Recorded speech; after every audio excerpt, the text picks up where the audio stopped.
Hello my dear competitive aspirants, welcome to Telangana BC Study Circuits. This is Ramakrishna sir.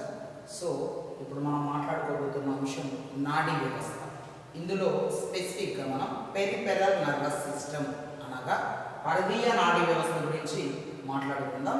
యాక్చువల్గా పరదీయ నాడీ వ్యవస్థలో ఉన్న మొత్తం నాడుల సంఖ్య వచ్చేసి 86 అనగా 43 జతలు.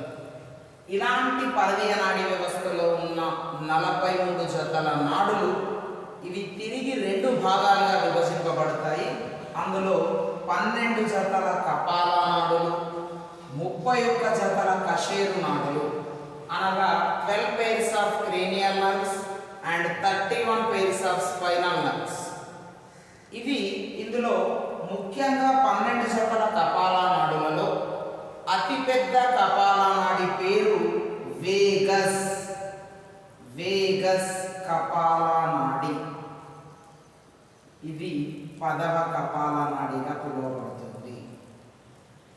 ఇందులో చిన్నదిగా అబ్యూసెన్స్ నాడి, దీనిని దృక్ నాడి అనగా కంటికి సంబంధించిన నాడిగా పిలవడం జరుగుతుంది.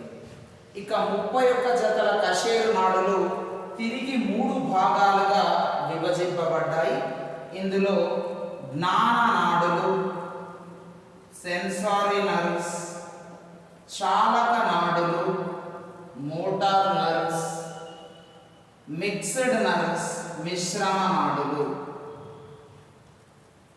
ఇందులో జ్ఞాన నాడులు అనగా జ్ఞానేంద్రియాల నుండి సమాచారాన్ని మెదడు మరియు వెన్నుపాముకు చేరవేసే నాడులను జ్ఞాననాడులని పిలుస్తున్నాము. జ్ఞానేంద్రియాల నుండి సమాచారాన్ని మెదడు వెన్నుపాముతో పాటుగా కండరాలకు చేరవేయబడితే చాలక నాడులని, అదే విధముగా జ్ఞానేంద్రియాల నుండి సమాచారాన్ని మెదడు వెన్నుపాముతో పాటుగా శరీరంలోని అన్ని భాగాలకు చేరవేయబడితే దాన్ని మిక్స్డ్ నర్వ్స్, మిశ్రమ నాడులుగా పిలుస్తున్నాము.